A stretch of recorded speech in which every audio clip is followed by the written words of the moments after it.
There are moments that split your life into two parts: everything that came before and everything that follows.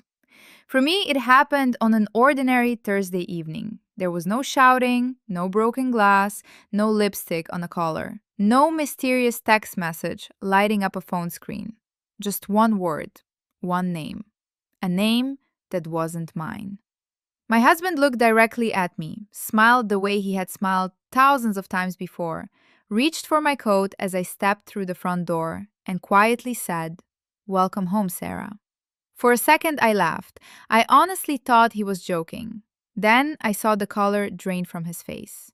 His smile disappeared so quickly that it was almost frightening. He blinked twice, let go of my coat, and stared at me as though he'd just watched something terrible happen. "I'm sorry," he said immediately. "Emily." I don't know why I said that. He laughed nervously. I laughed too, at least I pretended to. But something inside me shifted. It was tiny, almost impossible to notice, like the first crack in a window before the entire glass shatters. If you've been married long enough, you learn the language of small things.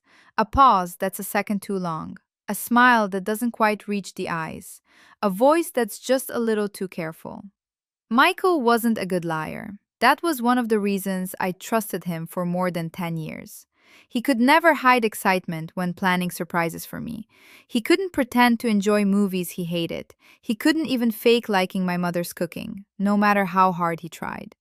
If he ever cheated on me, I used to joke, he'd confess before the affair even started. That evening, though, I saw something I'd never seen before: fear.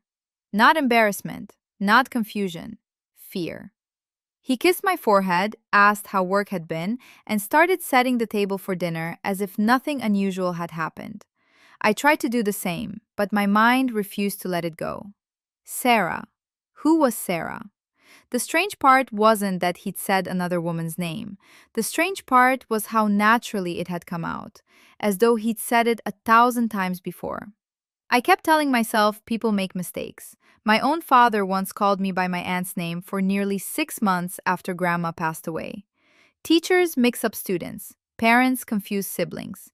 Even I had accidentally called our son by the dog's name once. These things happen, didn't they? Still, something felt different. I pushed the thought away while making dinner. Our son, Noah, burst into the kitchen carrying a cardboard model of the solar system he'd built for school. Half the planets had already fallen off, and Jupiter was hanging by a string of glue. He looked so proud that Michael and I both applauded like he'd solved world hunger.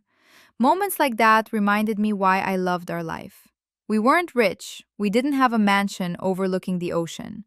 Our house sat on a quiet street outside Seattle, with squeaky hardwood floors, a backyard that desperately needed landscaping, and a golden retriever named Charlie who believed every visitor existed solely to pet him. It wasn't perfect, but it was ours. Michael had built his architecture business from almost nothing. I worked as a school counselor, helping teenagers survive years they believed would never end. Most evenings looked exactly like this one: dinner, homework, Charlie begging for scraps he wasn't supposed to have, Noah asking impossible questions, Michael teasing me because I always cried during documentaries. Ordinary, comfortable, safe. Or at least, I thought it was. Later that night, while Noah slept upstairs, Michael sat beside me on the couch watching some detective series neither of us was actually paying attention to. His phone buzzed. He glanced at the screen. Then he turned it face down. A tiny movement, almost invisible, but I noticed. I'd never seen him do that before. "You not going to answer?" I asked casually. "It's just work." His reply came too quickly. "I can call them tomorrow." I nodded. There was no reason to question it. Architects got late calls. Deadlines happened. Clients panicked. Everything he said made sense.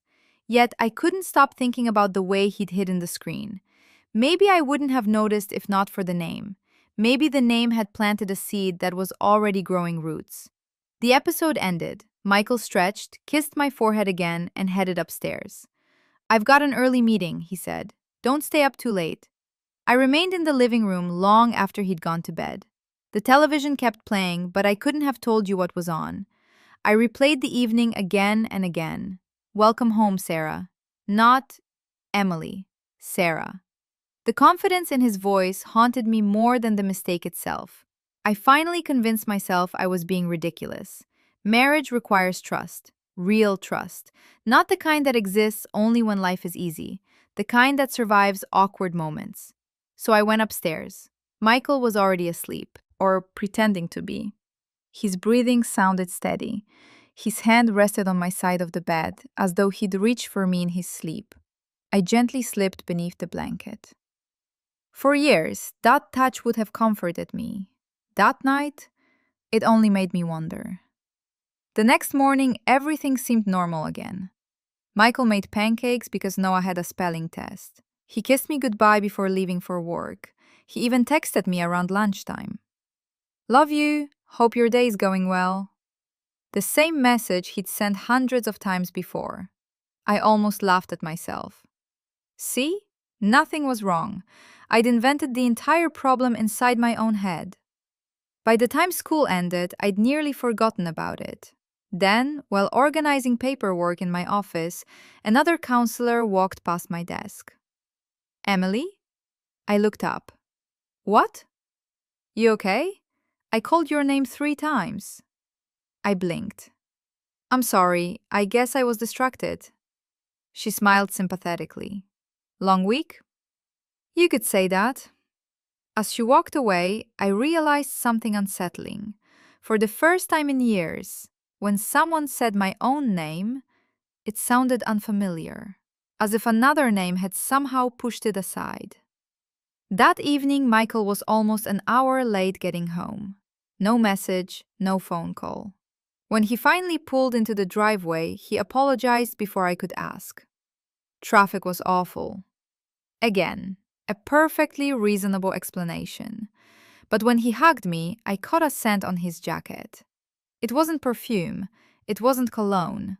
It smelled faintly of lavender, soft, fresh, completely unfamiliar. We didn't use lavender detergent. Neither of us wore anything scented like that. I almost asked about it. Instead, I stayed silent. Maybe it came from someone's office. Maybe someone hugged him goodbye after a meeting. Maybe there were hundreds of innocent explanations. Weren't there? That night, after everyone had gone to bed, I stood alone in the laundry room, holding his jacket. I hated myself for even doing it. This wasn't who I was. I wasn't suspicious. I wasn't jealous. I wasn't the wife who searched pockets or checked phones. I trusted my husband. Didn't I? My fingers slipped into the inside pocket. There was nothing there except a folded grocery receipt. Milk, bread, coffee, paper towels. And written across the back in blue ink, one word. Sarah. No phone number, no address, no explanation. Just a name. The same name. The one my husband had accidentally called me. I stared at the handwriting until the letters began to blur. Suddenly, one simple mistake no longer felt like a mistake. It felt like the beginning of something I wasn't ready to discover. People always say that trust is built over years and destroyed in seconds. What they never tell you is that it doesn't disappear all at once. It fades, one unanswered question at a time. The morning after I found the receipt, I stood in the kitchen holding my coffee long after it had gone cold. The word written in blue ink, Sarah, kept replaying in my mind like a song I couldn't turn off. Michael acted exactly as he always had. He packed Noah's lunch. He reminded him not to forget his science project. He kissed me goodbye before leaving for work. If I hadn't found that receipt, I would have sworn nothing had changed. But now every smile seemed rehearsed. Every ordinary moment felt like part of a performance. The worst part wasn't what I knew. It was everything I didn't. Who was Sarah? Why had Michael written her name? Why had he accidentally called me by it? And why did I suddenly feel like a stranger inside my own marriage? I promised myself I wouldn't become one of those suspicious spouses who checked phones and searched pockets. That promise lasted exactly 3 days. On Saturday morning, Michael announced he needed to stop by his office for just an hour. It was unusual. He rarely worked weekends unless a deadline was approaching. "I'll take Noah to the park afterward," he said while grabbing his keys. "You should relax." His voice sounded calm. Too calm. I smiled. "Sounds good." The front door closed. I counted to 30 before looking out the window. His car disappeared around the corner. I hated what I was about to do, but I hated not knowing even more. I walked upstairs. His home office was spotless, as always. Michael believed everything had a place. Pens lined up perfectly, folders arranged by color, blueprints stacked neatly on the desk. Nothing looked suspicious. Until I opened the bottom drawer. Inside was a small locked metal box. I'd never seen it before. My heartbeat quickened. Why would he keep a locked box inside his own office? Important documents? Business contracts? Or something he didn't want me to find? I searched the drawer for a key. Nothing. Then I remembered. Michael always used the same 4-digit code whenever he forgot a password. Noah's birthday. I entered it. The lock clicked open. For one hopeful second, I thought I'd uncovered the truth. Instead, I found passports, insurance papers, old tax documents, and a small envelope filled with family photographs. Nothing scandalous, nothing romantic, nothing connected to Sarah. I almost laughed at myself. Maybe I really was imagining everything. Then one photograph slipped from the envelope onto the floor. It showed Michael standing beside a woman. They were smiling. She had dark hair. She looked about my age. My stomach tightened. I turned the picture over. There was no date, no note, no explanation, just a single word written on the back: Seattle. I stared at the woman's face. Had I seen her before? Something about her felt strangely familiar. Not familiar enough to recognize, just enough to make me uncomfortable.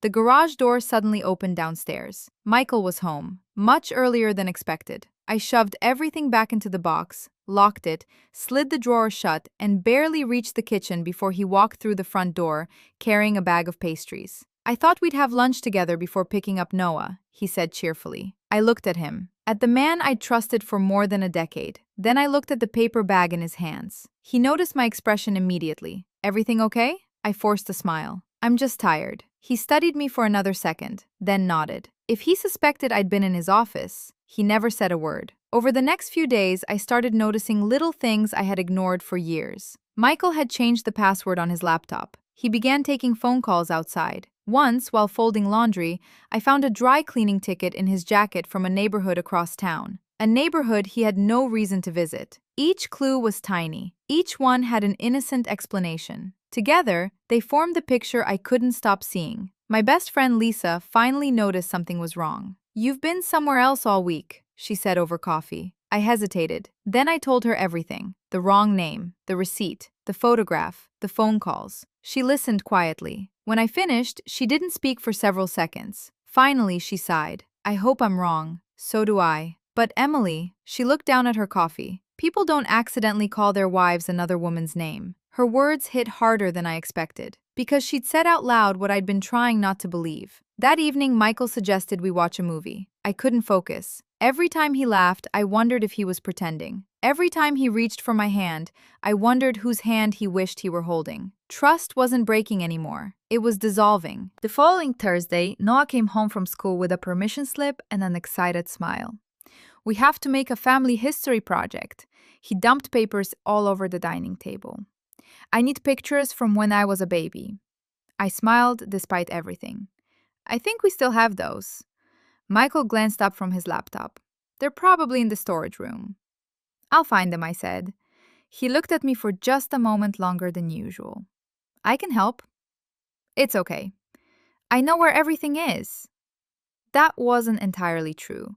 Our storage room was a maze of labeled boxes collected over 10 years of marriage. Christmas decorations, camping gear, baby clothes, medical records, old photo albums. I spent nearly an hour opening dusty containers. Eventually, I found a gray plastic file box marked "Important Documents." Exactly what I needed. Inside were folders labeled insurance, mortgage, vaccination records, birth certificates. I smiled. Finally. I pulled out Noah's birth certificate. I'd seen copies before, but never the original. The paper felt heavier than I expected. The official state seal shimmered under the light. Everything looked normal. Father's name? Michael Turner. I smiled again. Mother's name. My eyes froze. I blinked, looked closer, read it again. Then again. It couldn't be right.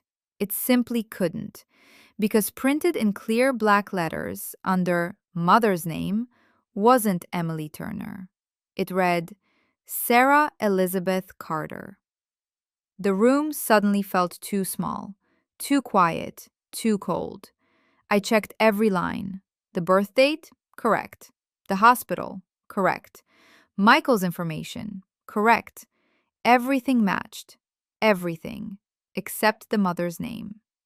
My hands began shaking so badly that the document slipped from my fingers onto the concrete floor. There was only one question left echoing inside my head. If Sarah was listed as Noah's mother, then who had I been for the last 9 years? I don't remember driving to Sarah's house. I remember gripping the steering wheel so tightly my fingers hurt.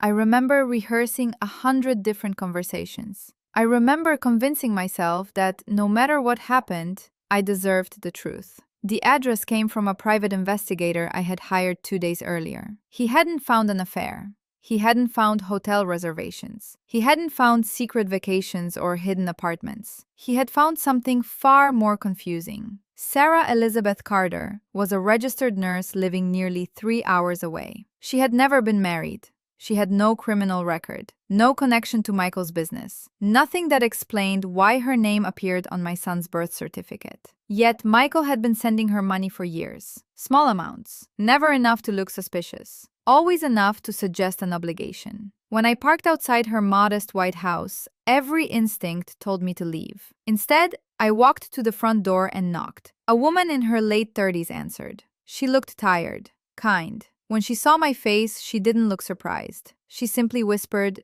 "So, it finally happened." My heart skipped. "You know who I am?" She nodded slowly. "I've known this day would come." I expected denial, excuses, lies. Instead, she stepped aside. "You should come in." Her living room was simple. Family photographs, bookshelves, a piano in the corner. Nothing about the place matched the image of the woman I'd imagined. She wasn't glamorous. She wasn't trying to steal someone's husband. She looked like someone who carried an old sadness. Before I could ask a question, she disappeared into another room and returned with a worn cardboard box. She placed it on the coffee table. "I think these belong to you." Inside were photographs, hospital bracelets, medical papers, a faded journal, and one picture that made my entire world stop. It showed 3 people standing outside a hospital: Michael, Sarah, and me. Only, I didn't remember taking it. I stared at my own smiling face as if it belonged to someone else. "I don't understand," I whispered. Sarah's eyes filled with tears. "No," she said softly, "you don't." She took a slow breath before speaking. 9 years ago, 1 month before Noah was born, you and Michael were in a terrible car accident. I frowned. "I've never been in a serious accident." "You have." "No, you just don't remember it." My entire body went cold. Sarah opened the journal. Inside was my handwriting. Pages and pages of it. Names, appointments, pregnancy notes, plans for Noah's nursery. Every page unmistakably mine. Then she handed me a newspaper clipping. The headline read,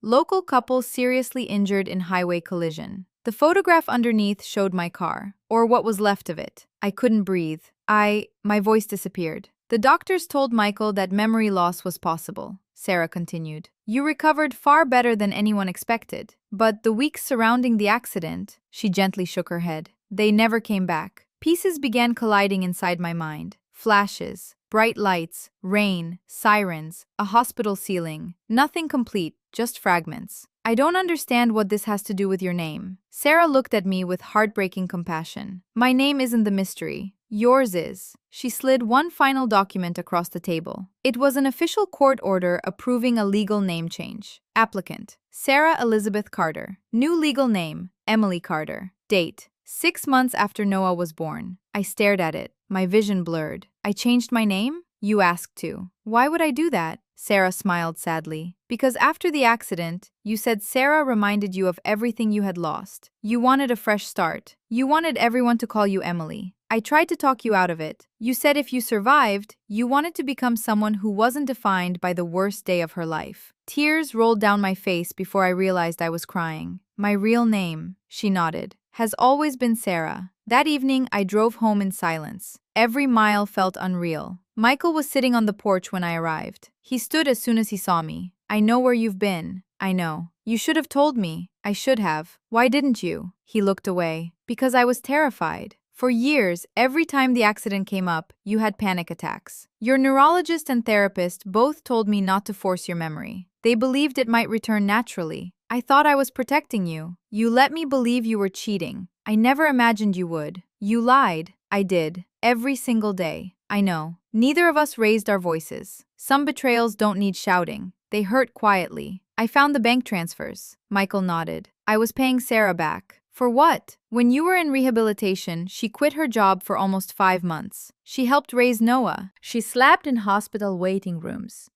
She paid bills when insurance was delayed.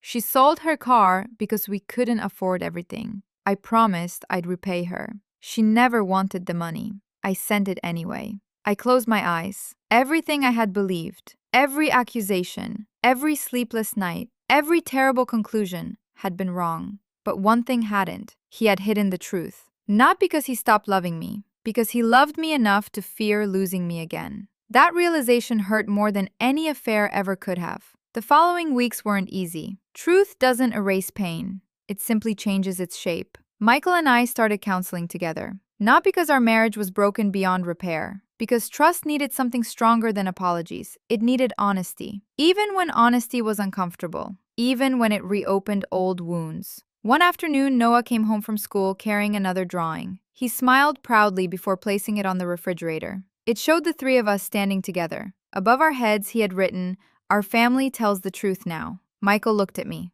I looked back at him. Neither of us spoke. We didn't need to. Some promises are louder when they're silent. People often ask whether I forgave my husband. The answer isn't simple. Forgiveness wasn't a single decision. It was hundreds of tiny choices. Choosing to listen instead of assuming. Choosing to ask instead of imagining. Choosing honesty over comfort. Most importantly, choosing each other. I used to believe secrets were always born from selfishness. Now I know that's not true. Sometimes people hide the truth because they're trying to protect the ones they love. But even loving intentions can leave deep scars. Fear can sound exactly like deception. Silence can feel exactly like betrayal. And trust cannot survive where truth is missing. If I've learned anything from that chapter of my life, it's this. Love isn't measured by the secrets we keep to spare someone pain. It's measured by the courage to stand beside them when the truth is painful. Only then can two people truly begin again. What would you have done in Emily's place? Could you forgive a spouse who hid the truth for years to protect you? Or would that broken trust be impossible to rebuild? Share your thoughts in the comments. I read every one.